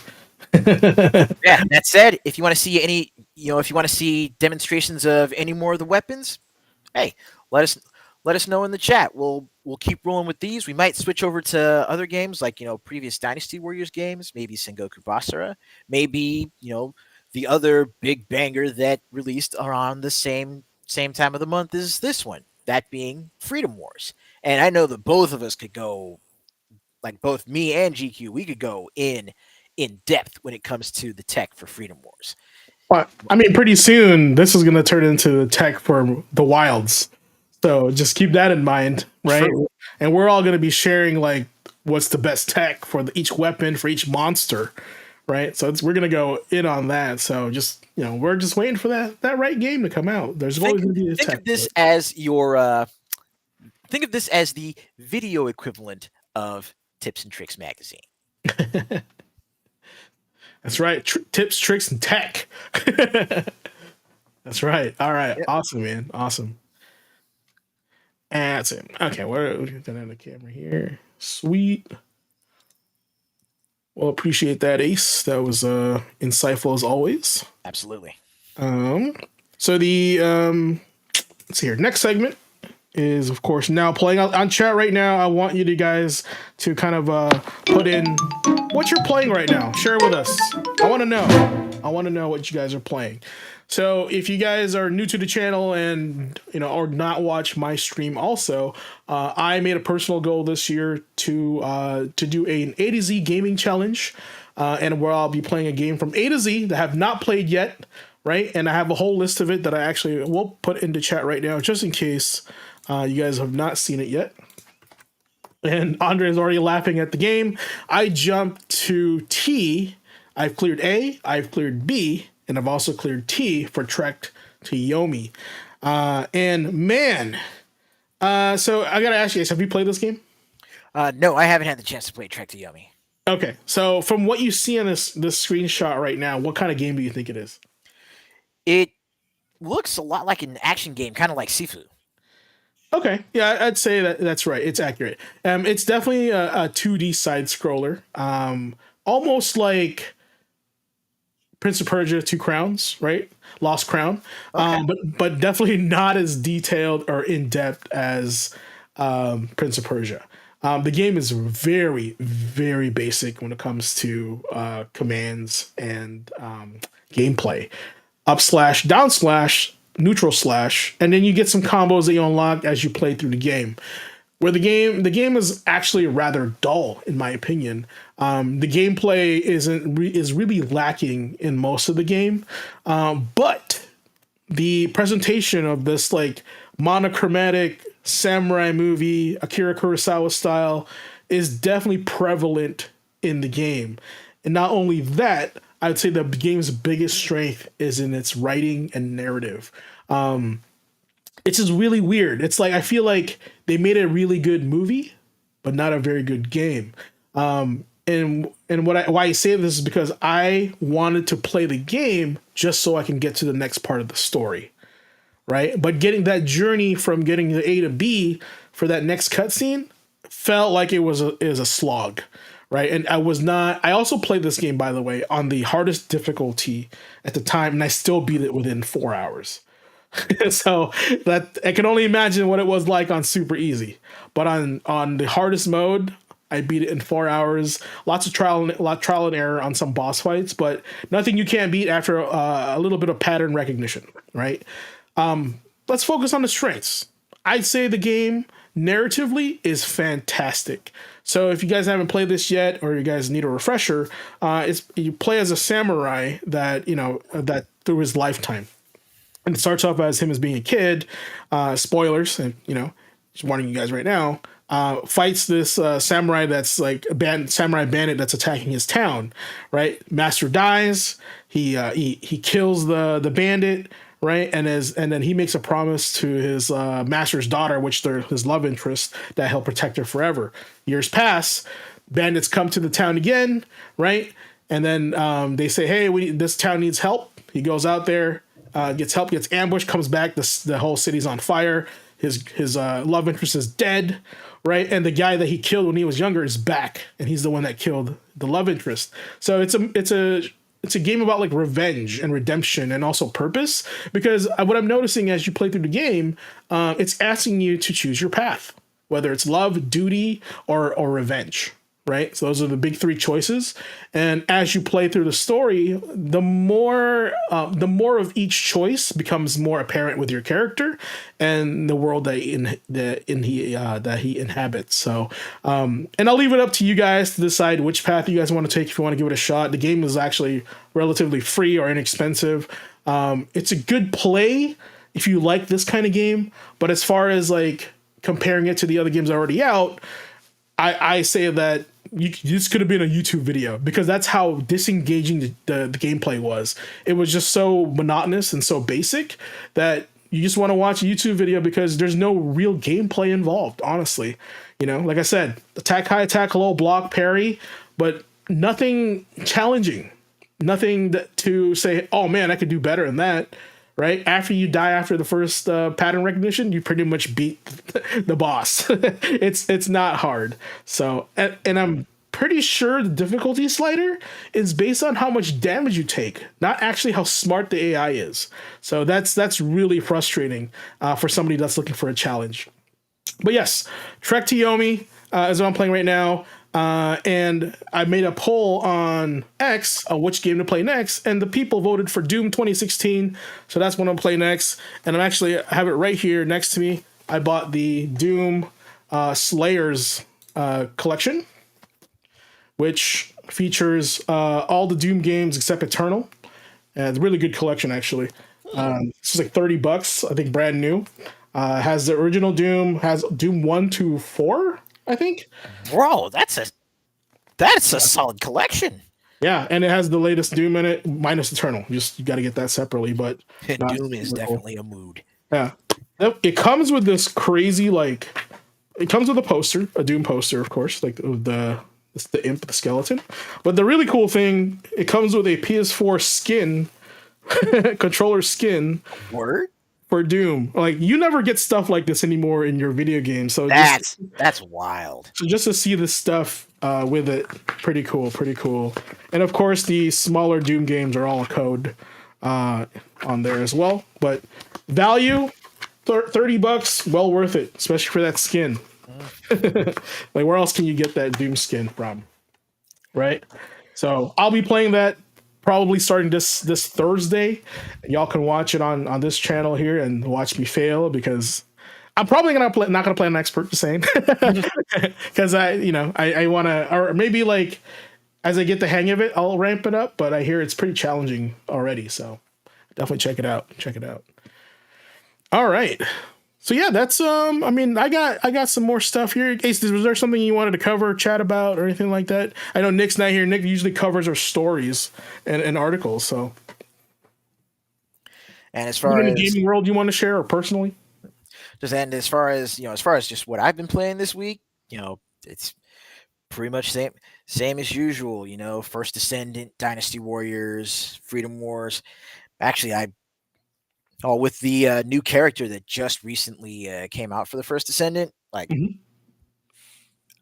I've already hit that point where I've basically maximized her build, so I could walk into most of well, let's just say like halfway through hard difficulty. So at the very least, up to like level 145, 150, I can walk into boss intercept fights with her with the build that I've got and just damn near walk through it. Crazy. But again, that's you got to take the time to build the characters. Work with the mods, work with work with the catalysts, so that way it'll actually reduce the cost, reduce the capacity cost of how much each mod will take. In fact, the first Descendant may very well be another series of tech segments, because there is some stuff to learn as you dig into the character progression and character management system there. Yeah. Is it I'm not a first descendant player, because my tenure was in Destiny, and I feel like it's very similar, right? Mhm. Do they drip the story to you each week? How does that work? Or do you just play through the story until you don't play the story anymore? Well, like the way the story's been panning out, it's been it's being drip fed to players, through the different seasons. Like we're already like with Ines, the character that just came out that I was talking about, she is like part of the mid second season update. So Okay. like we're already we're already pretty much deep into season two, dealing with void, dealing with void exploration, and that separate side story featuring Ines and her partner Keelan, who looks a hell of a lot like Korean Wesley Snipes. There you go. There you go. It kind of reminds me of, like, because I play Marvel Rivals, right? And I don't know if chat plays Marvel Rivals or not, but Cloak and Dagger, I mean, the game was designed by a Chinese artist, and so their design and look are usually a little bit sharper on the edges, right? When they draw these characters. And I was paying attention to Cloak's design, because they're usually Asians' depictions of black people are really weird sometimes. They're either on point or they're like not on point at all, right? And Cloak and Dagger actually was really good, really cool. Like every time like I see Cloak, I'm like, this homie Lenny Kravitz over here, this beautiful man. And, like they're like a power couple. They're like the same character, right? But it's just funny. Like, you want a white girl or a handsome black dude? Like, it's great. So it's everyone in that game is attractive, right? Rocket Raccoon is handsome. Like, that's what I'm saying. So, and I was actually talking to Tragic Lead about this, is that, like, how come Marvel Rivals survived when Concord did not? So, of course, I don't think him and I are going to see eye to eye on this thing, because he argues that it's mismarketing, right, misbudgeting, right, and I say that's horse doo doo, because you could say the same thing about Marvel Rivals, but it didn't fail. Like, why are people playing it? Right. So the question is to behold, and I kind of want to get you guys involved in this and what your theories are, is because ultimately I believe that, and I'm not afraid to admit that I was wrong, because one of the things I said was, I think there's a fatigue in hero shooters. Clearly there's not. Clearly there is not. I think what I really meant to say is, if a better one comes along, right, and the entry barrier of entry is zero investment, people will play it. And it looks good and feels good to play. So what does that mean? Oh, wait, a game that is actually good to play, feels good to play, people will play it. And if they're just comic book fans, they'll try it for $0. They'll try it, or at the very least, they will pay attention to it. Correct. And I'd like to credit the Red Riot Robot here, because he did a video on Concord, I think, and why it failed, and and why it didn't work out. And he said there were some modes in there that really affected the gameplay, which made no sense to him, right? And I think a lot of publications and YouTubers and creators don't talk about those features, right? And then to be fair, a lot of them said the gunplay is actually pretty fun, right? Pretty good. Feels like Destiny, pretty solid, right? But here's the thing. If you're already playing Destiny, why would I play Concord if the gunplay feels like Destiny? Right? Like, if I am a Destiny player 2 years in, right, and then $40 comes into my lap, and he goes, "What do you want to do with this, James? Do you want to buy DLC for Destiny that you've been playing, collecting for this whole time, or do you want to try this new Concord game that you've never played?" Right, and then which means if I'm playing Concord, I'm not playing Destiny. Right. So taking it back a couple minutes, I would say, for the Destiny player that has been, investing their time and their money into, the expansions and the DLC for Destiny, for zero investment except for the space on your hard drive, download the first Ascendant. That's what I'm saying. It's free, right? The barrier entry is zero. The only thing that's going to take up is the space in your hard drive, right? I want to throw a little bit of jazzy beats here if you guys know what this song's from. I mean, Gaze, come on. You would know what this is from. Oh, I'm still waiting for it to play. I don't think I can hear it. No? Is it too There we low? go. It's a little on the low side, but now I can hear it. All right, let me bring it up a little bit. There we go. You hear it now? Okay. Yeah, I think this is good conversation music. It is. Yeah. Now this is the main menu screen music if I ever heard one. Like, this is Right. good. All right, so let's pick up a little chat here. So Andre says, along with the rival style regarding its art direction, roster, and gameplay. Yeah. I would. Here's the thing. I want to tell this to the chat right here. I did not like the designs of Marvel rival characters when they first came out in the beta. I did not play the beta. I chose not to. One, because I said hero shooter, blah, right? I don't care. It's free, still don't care. The characters look okay. They don't look anything like their comic book counterparts. They look like too extreme. Like I said, the characters look sharp, like angles wise, right? They look too like caricatured. It's for my taste because I'm like a purist when it comes to comic book style. Two things already. I was like, don't care. Well, it comes out. I try it because it's like right in your face, right? I try. I was like, give it a shot. I'm bored. Game's hella fun. Doesn't matter which role I play. Tank, DPS. Playing a healer is fun in that game. That's crazy, right? Playing support is super fun in Marvel Rivals. I say that right now, right? So what does that mean? Oh man, this game's fun. Now I'm gonna play it. It's like I said a while back though. Like, because I mean, I honestly think, if we're comparing Concord to Marvel Rivals, I think it's the artistic direction in that game that won people over. It's like I said a while back, people eat with their eyes. True.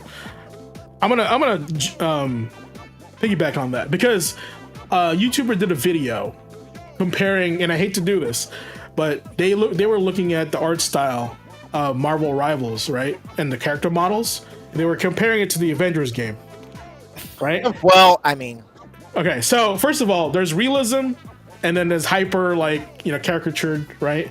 Very anime-ish, right? But like we were going to the root of the issue. Let's just say if both games were third-person shooters, would you rather be playing with like a character that looks like Venom in Marvel Rivals, or let's go back to like an Avengers character, Captain America, right? Or Thor. Thor's a good one actually. Thor from Marvel Rivals, or the Thor model in the Avengers, right? If you're playing a hero shooter.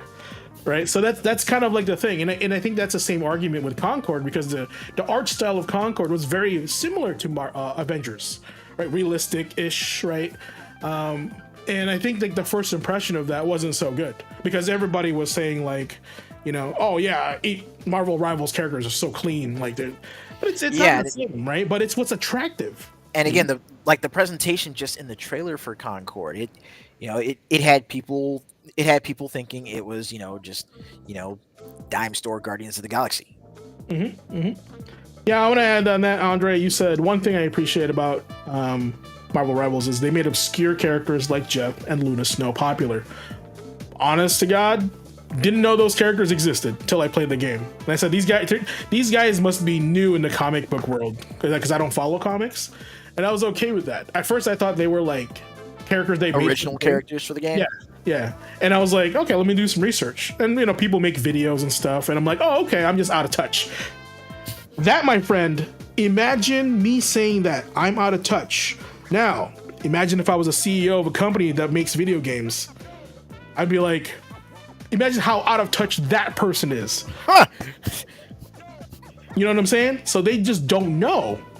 Like, these things exist out there, and that's what's hot and what's popular. Yet, they're the ones that are fronting the money to get these games made. Right? So they're literally they're ill-educated, uninformed, but they're just throwing money at the problem. And they're hiring people that I feel like, you know, that are very similar to them. Right? And like, how come fans can make better games than people in the industry? You know? Simply put, because a lot of folks in the industry operate like they're ashamed of being in the industry. Yeah, because you know maybe they wanted to be in politics, now they're stuck in game journalism, right? Yep. Oh, here's a good rhetorical for you, Andre, since you're very engaged at the moment. Your comment: the character models in Avengers work for what the game is. I agree. Avengers does also have a good gameplay too. I agree. Now check this out. I'm gonna blow your mind right now. What I said. Would you have Marvel Avengers models in a third-person hero shooter like Marvel Rivals, right? You said, nah. I said, nah. It's all right. Imagine if they had an Avengers game with Marvel Rivals art. Oh, look at this. Look at that response. Oh. Did you see that response from Ace? That's what I'm talking about. That's exactly what I'm talking about. And it proves what he's right. The first look of a game and character matters. But I mean, again, remember how I was talking about, you know, my rhetorical for the, you know, for X-Men, for the X-Men Muso, for X-Men Legacy. Like, even just writing everything down, like even going into like the technical specs, I was like, okay, how do I want this game to look? How do I want this game to feel? And I immediately thought back to Sengoku Basara 4, you know, something colorful, something hyperkinetic, something that looks and has the same vibrance as the comics. Mm-hmm. You know, I want this thing built on MT framework. Mm-hmm. Mm-hmm. I agree. And this is why I was like, I hope they do another Dynasty Warriors, like in the art style of Samurai Warriors 5. Or is it 5 or 6? 5. Yeah. Like I love that artwork. I think that's great. Oh yeah, and you know, don't get me wrong. That's the thing.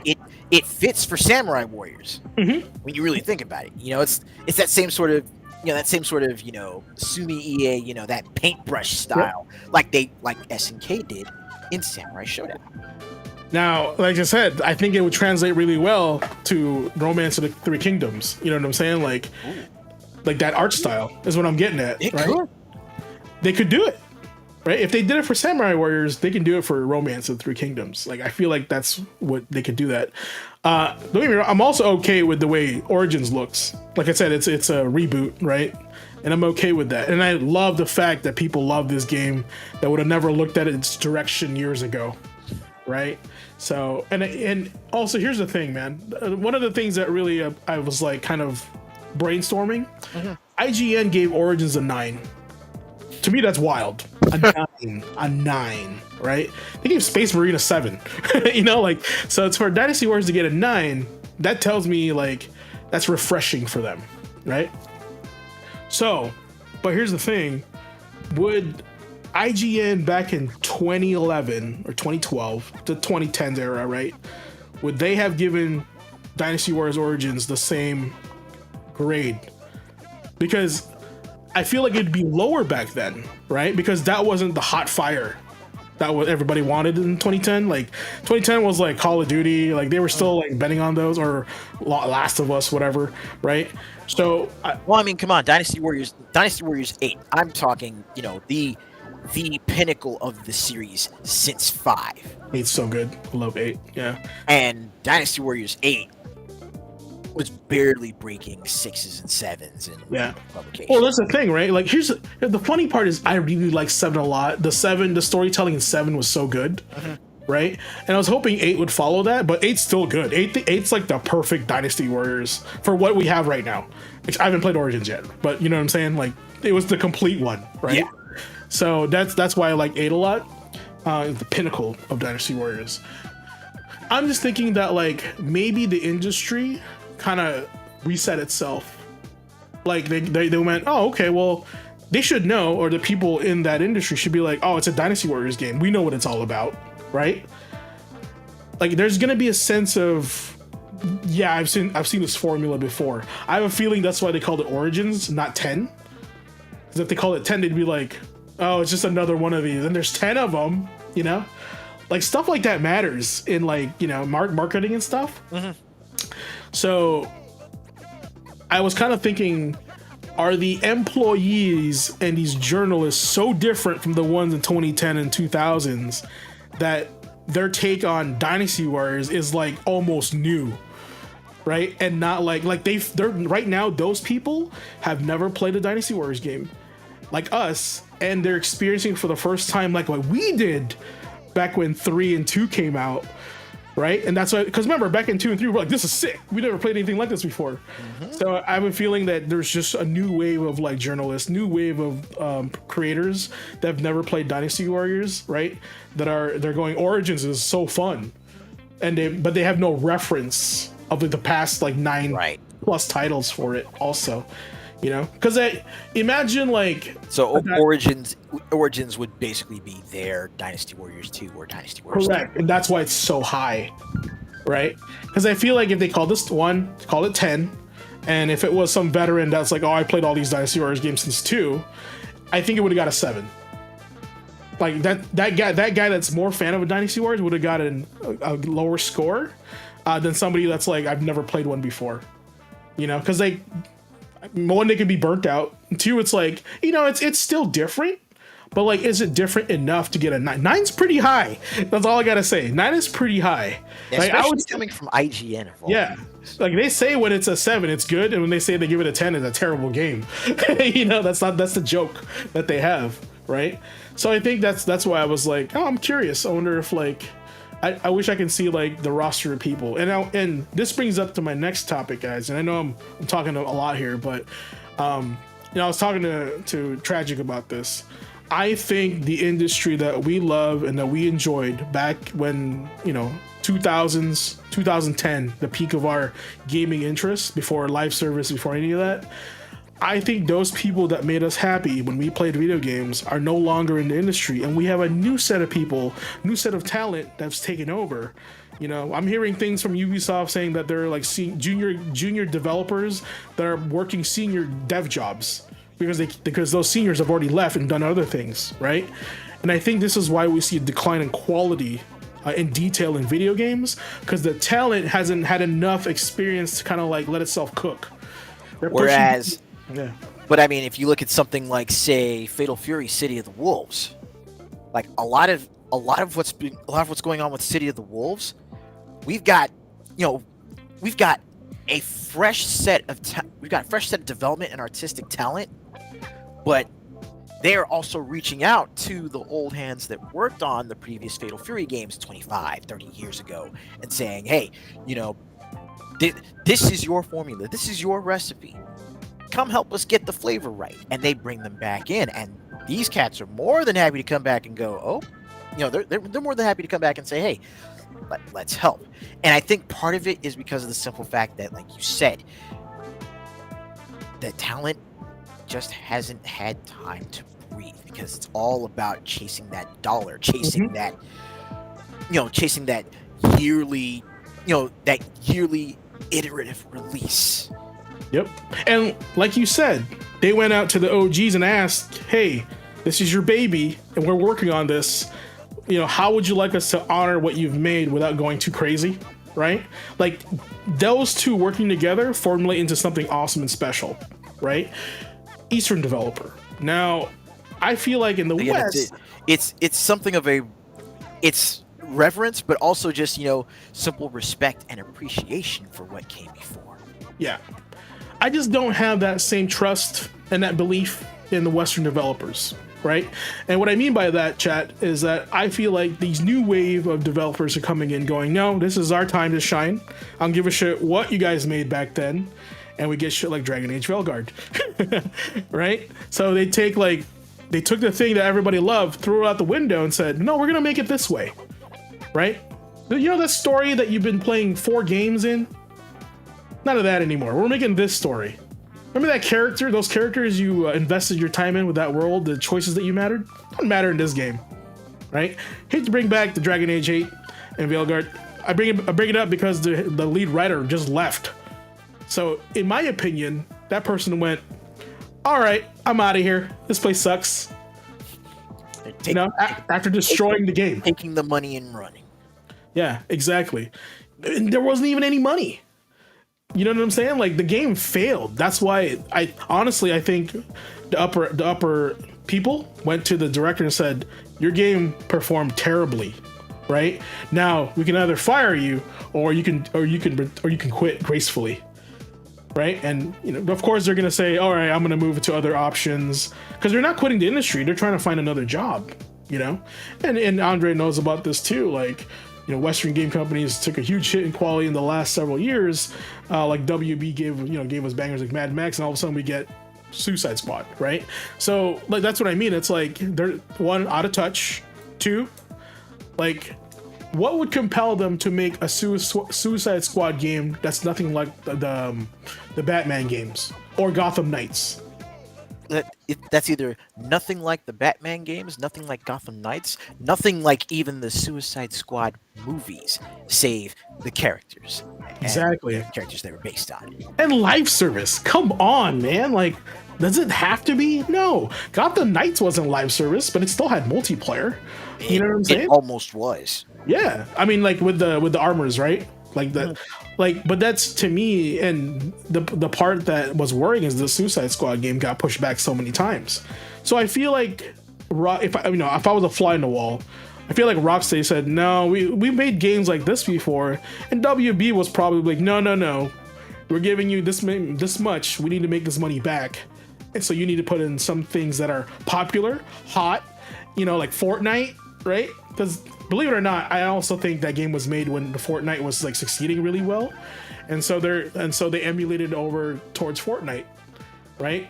So I don't know. It's crazy that let games be designed as they should be versus chasing, like you said, the dollar, right? The god. So, and that's why money ruins video games.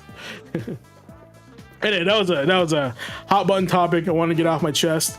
It was just something that I think not a lot of people talk about. We have a lot of people that hate on games on YouTube and social media, right? Like, ABC company did this, DEI ruined this, right? Well, let's face it. Is that really the cause? Or, because here's the thing. I'm glad to see people aren't buying the stuff or forced to buy the stuff they're making right now. Gamers are making their voice heard by not making the purchase. Companies are going, why aren't people buying our games? Well, if you told the devs this is what you want and they made it for you, who's to blame? Not the devs, you're the ones that want the monetization. Devs are probably pushing back against it, but they know you're giving them the money, right? So they're not going to fight you on it. They're just doing their job, right? But they're probably pushing back a little bit because they know what gamers like, and this is why I can't be so hard on devs, because sometimes, like, I understand they're going to twist your arm, you work for them, right? And you're going to have to make what they want, not what you want, right? But that's not true across the board. We got people that are putting their own drama into their video games, right? Putting their own characters into games, right? Like, we don't want that. I was talking to, I can't remember who I was talking to, but I said, Tosh from Dragon Age Veilguard. That's a big one. Everybody's memeing about Tosh. I feel like they could have written Tosh completely into the world of Dragon Age without being so insufferable if they did it properly. Right? If Tosh was like, a lot of YouTubers are playing the game, they're going, wow, this character is annoying. I don't want to be around this character. But they could have written Tosh in a way where you cared about their plight without being annoying. That's the problem. The writing was so bad. Even Tragic said, this is not the same Dragon Age that I played, and he's a huge fan because the writing was so bad, right? And that's what happens when you vomit and use the internet for therapy. Don't do that. Don't do that. So anyway, looking forward to 2025 for these games that are coming off. Not off the shoulders of giants, but the giant killers, right? Lost aside. Just not standing on the shoulders of giants, Mhm. but stepping into the ring to try and face off against or fight alongside them. I want more Davids than Goliaths out there this year, right? Yeah. So, first Berserker Kazan, Yep. man, I'm in. Berserker, Lost Soul Aside, Phantom Blade Zero, Phantom Blade Zero. I'm in. I'm in. And apparently, there's a new like Stellar Blade like game out there that's coming out pretty soon. I know exactly which one you're talking about. I forget the name right offhand, but yeah, again, just there's and then there's also stuff like Be Spined. There's Double Dragon Revive. Again it's the middle market. The double A leagues are really starting to, their talent is finally starting to bear fruit. And I'm excited. I'm all for it. It's talent that isn't beholden so much to the big dollar. Yeah. I'd buy that for $1. Exactly. And here's the thing. I think like they know that like, because I feel like they pay attention. They go like, oh, these guys don't know what they're doing. Their games aren't selling. Now it's the time to get in there, right? To get noticed. Bro, I just read an article saying the guy that runs the Stellar Blade studio gave all his employees a PS5 and a $3,000 raise. Yep, because of how well Stellar Blade did. I mean, when Stellar Blade released, as a reward for everybody in the office, he got everybody a PS5 so they could play it. That's what I'm saying. With the awards that this game has gotten, he's like, okay, we've made this much money off of the game. It's doing great. We got the extra support. We got the Nier Automata DLC. You know what? $3,000 raise and everybody gets a PS5 Pro. He said, why does Squid Game is so popular? I mean, I think Squid Game is popular because they haven't watched Battle Royale yet. Hot take, but that's just me. I'm just an old man, that runs an academy and yelling at people on the internet. Anyway, anything else you wanna add before we take off for the night, Ace? Not that I can think of. We've just we've had a great conversation just regarding the state of the industry in general and just how how things are going to start shaping up over the remainder of this year and maybe over the next couple years, all things considered. Yeah, as bleak as the industry looks right now, especially with Sony cutting back on a bunch of stuff, your thoughts, your comments are being heard out there, and there's nothing louder than speaking with your wallet, and that's why they're suffering right now. They canceled another live service game on Sony. That's a win, boys. Multiple live service. They're going. It's not working. God of War. Yeah. Live service Horizon. Was that Yohei Yasuda? He knows that he told us that Miyazaki is really busy and is aware that people want Bloodborne 2. He says he doesn't want anybody else working on it but him. So just keep that in mind. They're aware that you guys like Bloodborne. Great idea. Yeah, and that's good because he's always doing stuff, and I think it's going to be an PS5 title, PS5 only. It's going to be awesome. It's going to be like next level graphics. It's probably going to look better than Elden Ring, right? Hopefully Bluepoint will help out with it. They did a good job. So let's see here, and I want to add to that, Andre. If they want to make a new BR game, make it out of BR. Make it out of Battle Royale. I think that'd be super fun. Where you make alliances with people and then people betray you, right?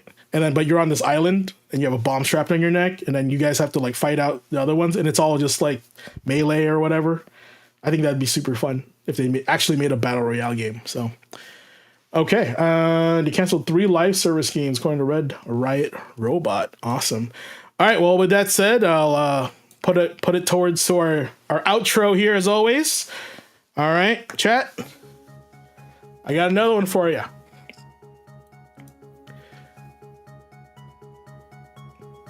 You gotta let it sink in for a little bit. That's how the song works.